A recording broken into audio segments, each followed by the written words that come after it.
My first attempts at making oat milk resulted in a gritty solution which tasted vaguely of oats and which evolved to a gloopy starch glue after a night in the fridge. Definitely not the absolutely delicious oat milk claimed by so many YouTube influencers. Another cohort of influencers, and sometimes even the same ones, who would obviously recognise the Emperor's New Clothes syndrome in the promotion of the basic water and oats formulation, recommend using amylase enzyme to break down the oat starch to sugars and cashew nuts to add body and oil. This makes sense, in theory.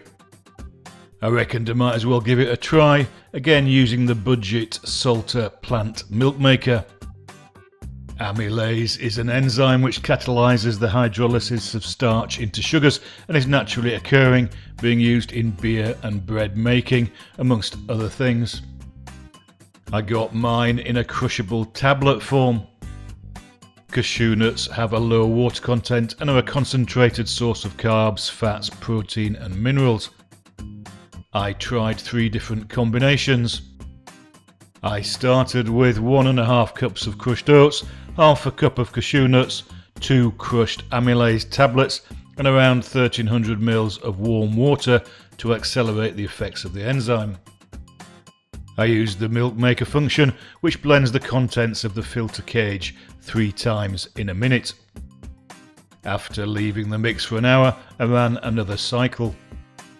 The immediate result was a very slightly sweeter version of the basic oats and water combination, so a bit gritty and vaguely oat flavoured.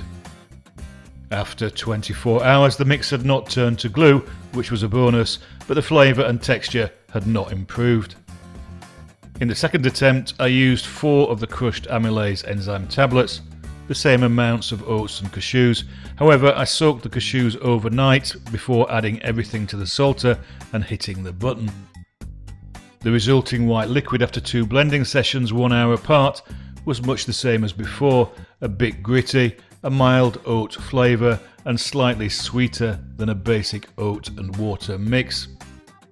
The resulting combination also survived the overnight test with no gloopy slimy glue to be found the next day. For the final attempt I decided to separately soak both the 1.5 cups of oats with 5 crushed amylase tablets and the half cup of cashew nuts overnight. Getting the resultant soggy oat mix into the filter cage was a bit of a faff, but doable, and I went for the double blend option with 1 hour in between.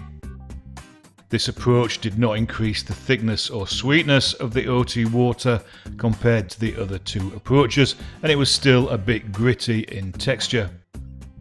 An attempt to use the steamer on my coffee machine to make it barista ready just resulted in a thin gruel-like porridge which had to be thrown away.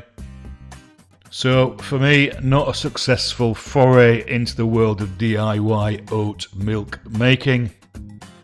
I accept that this may be down to my poor technique or my expectations of an Oatly quality milk. I guess if I was happy with a watery oat liquid in my muesli, I might be singing the praises of the Salter plant milk maker, but I don't, so I'm not. Regardless of my personal preferences, none of the options I tried worked in my coffee using the steamer or not. So there you go, you win some, you lose some. It's all good.